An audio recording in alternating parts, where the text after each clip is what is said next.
이 작가는 독하다. 이 작가는 거칠다. 이 작가는 솔직하다. 이 작가는 눈치가 없다. 그는 할 말은 한다. 할 말은 한다. 정치 오타쿠 이 작가의 독설. 뉴스 정면 승부.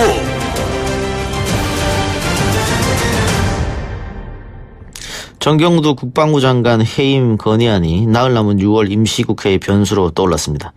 여당은 받아들일 수 없다는 입장입니다만 한국당은 국정조사나 해임 건의안 표결이 무산되면 추경 협조도 없다는 뜻을 내비쳤습니다. 정경두 장관 해임 필요성에 대해서는 자유한국당과 뜻을 같이 하고 있는 바른미래당 입장 들어보겠습니다. 오신환 원내대표 연결합니다. 대표님. 네, 여보세요. 예, 안녕하십니까. 오신환입니다. 예. 자, 정경두 네. 국방장관에 대한 해임 건의안 공동으로 제출을 한 겁니까? 자유한국당과 함께? 네, 앞서 한 3시경에 예. 의원과에 접수한 걸로 알고 있습니다. 예. 지금 국방부가 경계 실패 인정하고 장관도 사과하고 해당 문제점이 있었던 장성이라든가 군단장이죠. 보직 네. 해임 징계됐는데 이걸로는 부족하다 이런 이야기입니까? 이게 이제 최초의 해경이 발견하고요. 예. 그 이후에 국방부로 넘겨오면서 이것이 은폐 조작의 여지가 분명히 있는 것으로 드러났고 예. 또 특조단에서 그 부분에 대한 발표가 있지 않았습니까? 그래서 이 내용이 단순히 예. 그냥 뭐 그 정도 선에서 마무리할 수 있는 부분은 아니다. 예. 라고 본 것이고요. 이거는 장관이 부하 직원에게 책임을 전가하는 그런 수준이 아니라 예. 전반적인 국가 안보가 뻥 뚫려 있는 이런 상황 속에서 저는 장관이 그 책임을 져야 된다 이렇게 보고 있는 것입니다. 예. 그 국방부 최종 발표도 조금 신뢰하지 못하겠다. 이런 네. 이야기인 것 같기도 한데요. 일단은 그 발표하고 나서 예. 그러니까 이런 것이죠. 이제 청와대가 그것을 개입하지 않고 뭐 은폐 조작은 없었다 이렇게 하면서 청와대의 국가안보실 2차장을 문책하지 않았습니까? 예. 네, 그런 의미가 서로 앞뒤가 안 맞는 것이죠. 예, 그래서 실제 이게 어느 선에서 결정을 했으며 이미 해경이 보고하는 시점에서 실시간으로 청와대가 이걸 인지하고 있었거든요. 예. 네, 그런 부분들을 우리가 좀 조사가 필요하다. 그래서 예. 국정조사를 하자라고 얘기했는데 민주당이 전혀 받아들이지 않기 때문에 예. 이제 최근에 들어서 저희가 그럼 장관 해임 건의안을 제출하겠다라고 예. 한 것이고요. 그랬더니 이제 민주당이 이미 합의되어 있는 18, 19일 날 본회의조차 합의를 깨게 되는 이런 상황이 예. 발생한 것이죠. 예, 그러니까 국방부 발표의 신뢰성이 문제가 있으니까 국정조사를 해서 더 살펴보자 이 말씀 같고요. 최종 네. 책임자가 책임을 져야 되니까 이제 국방부 장관 해임 건의안을 낸 것 같은데 네. 이 둘 중에 하나만 민주당이 받으면은 왜 추경에 협조를 하신 겁니까? 어떻습니까? 추경의 협조를 뭐 전혀 안 한 것은 아니고요. 저는 예. 기본적으로 바른미래당은 추경은 국회에서 심사 권한을 갖고 있는 예산결산특별위원회에서 예. 충분히 심사 후에 예. 19일 날 우리가 임시국회 마지막 날 처리를 하면 되는 겁니다. 예.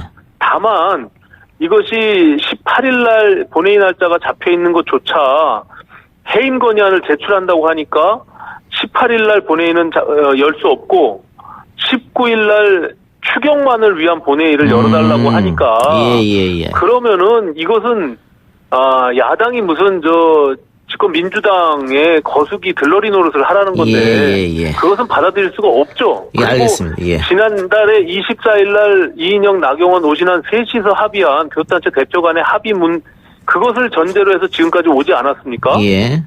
그 과정에서 3당 교섭단체들이 합의하면 일정을 조금 조절하긴 했지만 예. 그런데 그 당시에 합의한 문구 안에는 18, 19일 날 본회의가 이미 합의가 돼 있는 상태입니다. 그래서 그 합의대로 본회의를 개최하면 그러면 19일 날 추경 처리하고 해임 건의안은 야당이 당연히 제출할 수 있는 그 국회법 절차에 의해서 야당의 권한인데 예. 그 자체를 제출을 못하게 하기 위해서 약속돼 있는 본회의를 무산시키는 것은 옳지 않다. 예, 그거는 알겠습니다. 예. 민주당으로서도 해야 될 일이 아니죠. 예.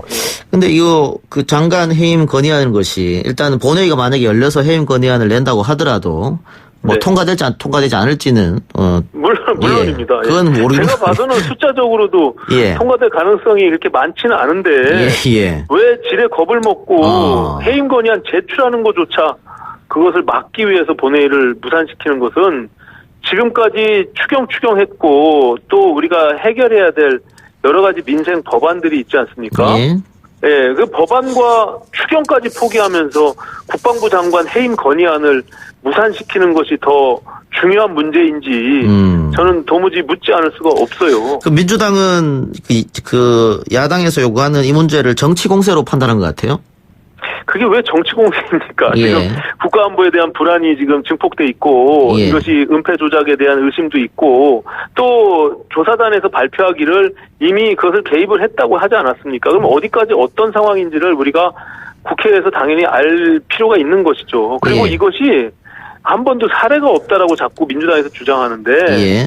2005년도 6월 30일 날 이미 그 당시에 윤광훈 국방부 장관에 대한 해임 건의안을 표결을 본회의에서 했어요. 예. 그때도 물론 부결됐습니다만 해임 건의안을 제출하는 것과 본회의에서 통과하는 것은 별개 문제잖아요. 예. 그러면은 민주당이 야당이 제출한 해임 건의안을 부결시키기 위해서 본인의 주장들을 설득력 있게 하면 된다. 예, 주장해서 부결시키면 되는 거거든요. 예. 근데 해임 건의안 제출을 이거를 무력화시키기 위해서 이미 법안과 추경을 포기할 정도의 문제냐. 저는 이게 앞뒤가 안 맞는 지금의 행태에 대해서 잘 이해하기가 어렵습니다. 예. 그럼 만일 민주당이 그 야당의 주장 요구를 받아들이지 않으면 어떻게 되는 겁니까? 그러면은 18, 19일 어느 날도 본회의가 안 열리게 되니까 19일만 열자 이렇게 계속 고집을 하면 어떻게 됩니까? 그거는 민주당이 그러면 자기들 하고 싶은 것만 아하. 하겠다고 하면 예. 그거는 야당 보고 그냥 집권 여당에 민주당이 굴복해서 손들어주는 거수기 하라는 건데 예. 그거는 야당으로서는 우리가 받아들이기 어렵죠. 그러니까 예. 이미 약속돼 있는 합의돼 있는 18, 19일을 본회의를 그냥 정상적으로 열면 돼요. 예. 그러면은 그 과정에서 해임 건의안이라는 것은 하나의 그냥 야당이 그동안 준비하지 않았던 것을 행위를 하는 것인데 그 자체에 대해서 그것을 두려워하면서 본회의하고 모든 것들을 포기한다는 것은 도무지 이해하기가 어려운 행태입니다. 예. 장관 해임 건의안을 국회에서 무조건 통과된다는 그런 보장도 없으니까요. 그 말씀하신 물론입니다. 예. 알겠습니다. 자, 다른 이야기 좀 해보죠. 지금 우리 정부의 일본 수출 규제에 대한 대응, 어떻게 평가하고 계십니까? 좀 아쉬움이 있습니다. 이게 예.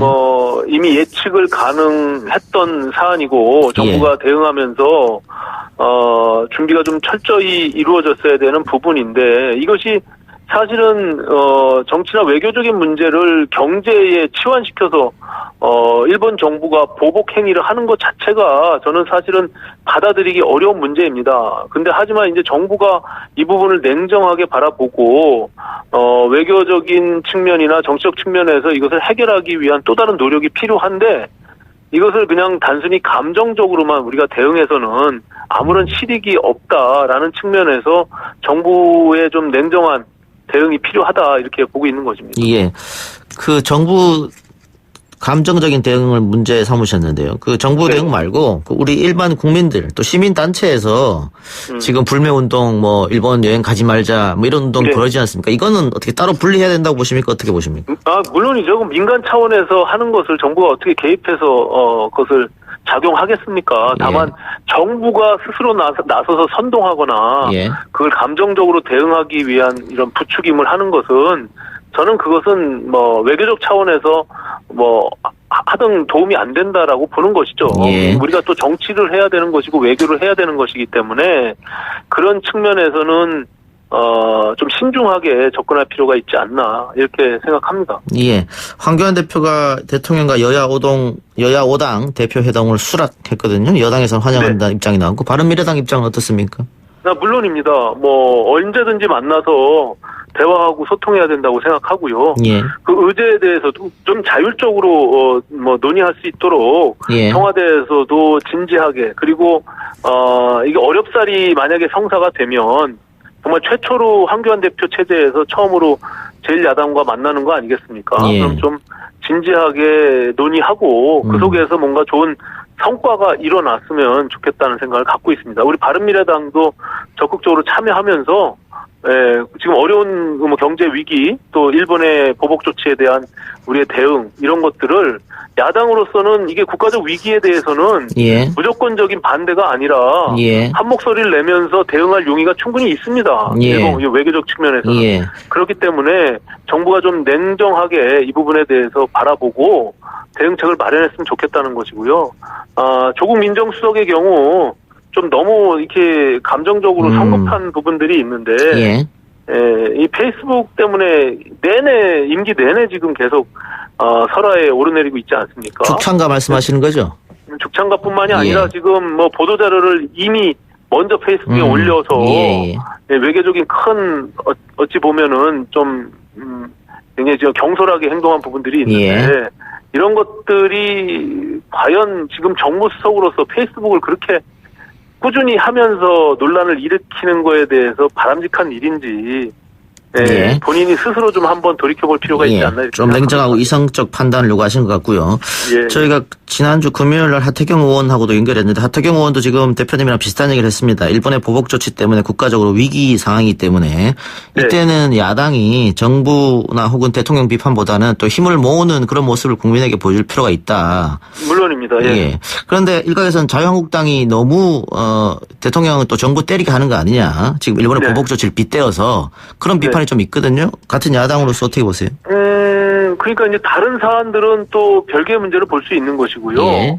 일본의 보복 조치와 관련해서는 정부가 오히려 야당을 좀 지렛대 삼아서 필요한 부분들을 협조하고 공유하면서 예. 야당이 한 목소리를 낼 수 있도록 정치력을 발휘하는 것도 저는 좋은 방법이라고 생각합니다. 그래서 예. 국회 차원에서도 모든 외교적 소통의 그 채널들을 열고 예. 다각도로 지금 접근하고 있거든요. 예. 그래서 냉정하게 특히 우리나라의 기업들이나 경제에 피해가 최소화될 수 있도록 빨리 우리가 조치를 해야 된다고 보고 있습니다. 그래서 이것을 그냥 기업에만 맡겨놓을 수 있는 문제는 아니다 이렇게 예, 보고 예. 있어요. 예. 알겠습니다. 대표님 오늘 말씀 감사합니다. 네, 고맙습니다. 예. 지금까지 바른미래당 오신환 원내대표였습니다.